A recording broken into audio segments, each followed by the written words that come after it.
It was performance art.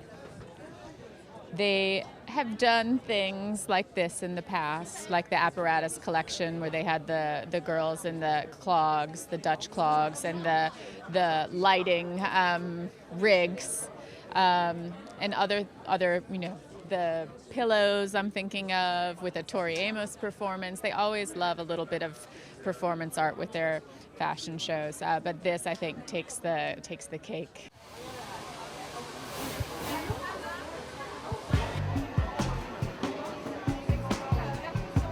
We're just doing real, almost replicants, tonal, beige on beige. We're doing versions of the girls and making them all look kind of like Kristen McMenamy, bleaching the eyebrows, or everything that we see when I see Kirsten. Oh, yeah. Thank you. With the hair today is very graphic. We go ponytails, very shiny ponytail, and we have an amazing ponytail that is being creamed, so it's a different texture, which has been the ponytail is very shine. Of course, we have an incredible guest, which is Kristen McMenamy, which is an icon, and I'm going to do a special hairdo on her, different from the other model. So it's going to be a mega chignon, creamed and put under. You will see later what she's going to look like. She's amazing, she's fabulous. We are so excited to have her in here. So it's amazing. I've been waiting for 20 years for them to ask me to do a show. I think they're one of the most innovative. Their shows are always the most artistic and celebrate fashion and new fashion. Something that people haven't seen before, and I think they're amazing. So. Is it kind of weird seeing all the girls made up to look like you? I mean, you were the inspiration for the look. Oh, really? I didn't even notice that. I didn't notice that. Well, but you know what? I'm flattered, of course. I'm so flattered. And I'm flattered that, after all these years that I'm still remembered. I just think, wow, I'm humbled. I'm humbled by it all.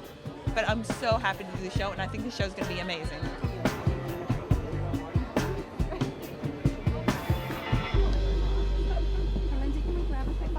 What do you think about Viktor and Rolf? We've had this interview, madam. I'm sorry, we don't make any interviews.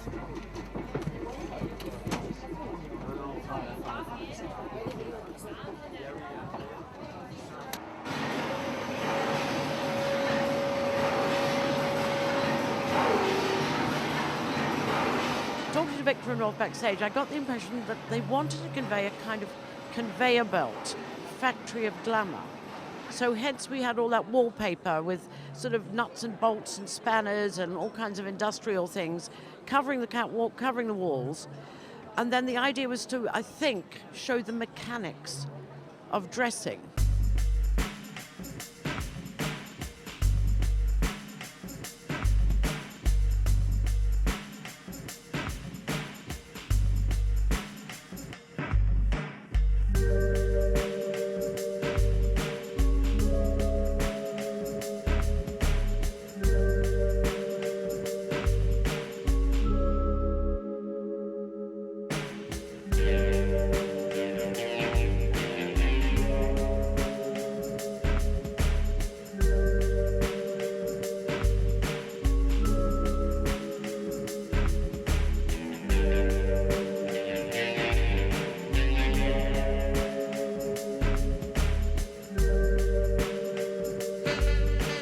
That revolving platform with both Viktor and Rolf on it, gradually divesting Kristen McMenamy of one coat, one layer after another, until she was standing there just in a little flesh-tone corset. And meantime, the pieces they'd taken off, they were sort of shaking and unzipping and pulling drawstrings and turning sleeves back inside out. And another model would walk off with it. And then they reversed the process completely, with more models coming out, and their coats were taken off them and put on Kristen until they built up this sort of oversized, layered woman.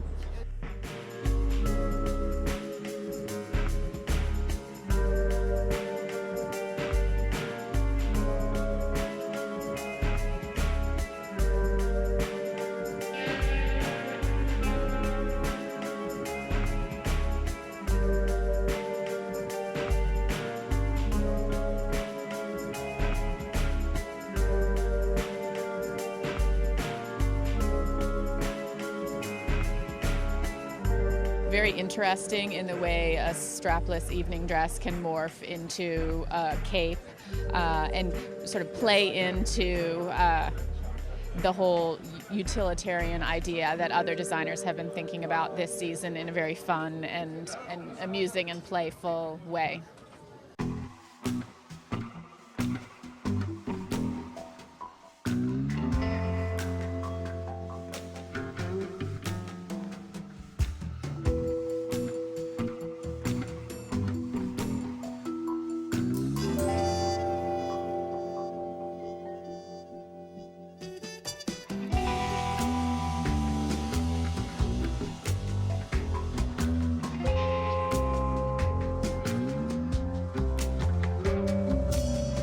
Genius. I mean, you can look at it from many points of view. It's like we're on this constant treadmill, and the fact that a woman is multi-layered, the fact that autumn winter is all about coats, and that it was the fact that also women, whether you're small or larger, you know, there's something for everyone, and the fact that it was all about a transformation. So a coat was transforming into a dress, and I mean, it was like 5, 6 layers. You can look at it in different ways. Phenomenal. I mean, it blew me away completely.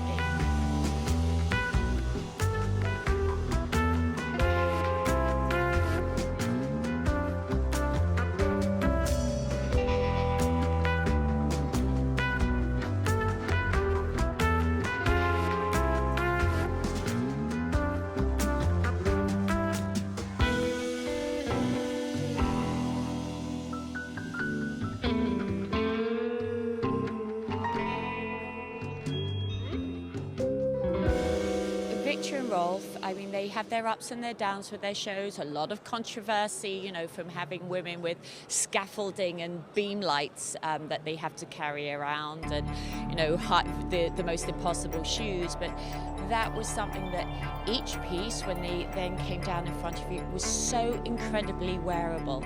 That very dirty word of commerciality and desirability. And, you know, at the end of the day, that is what you really require. That is what a woman wants. That is what a retailer needs. So they ticked every single box possible.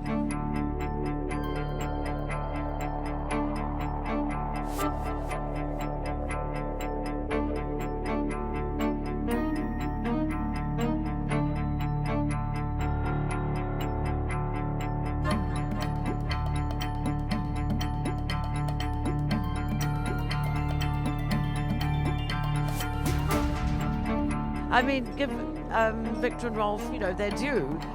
They were calm and composed. They never sort of seemed to be fussing or looking, oh God, where's the zip? You know, it just seemed to work like clockwork.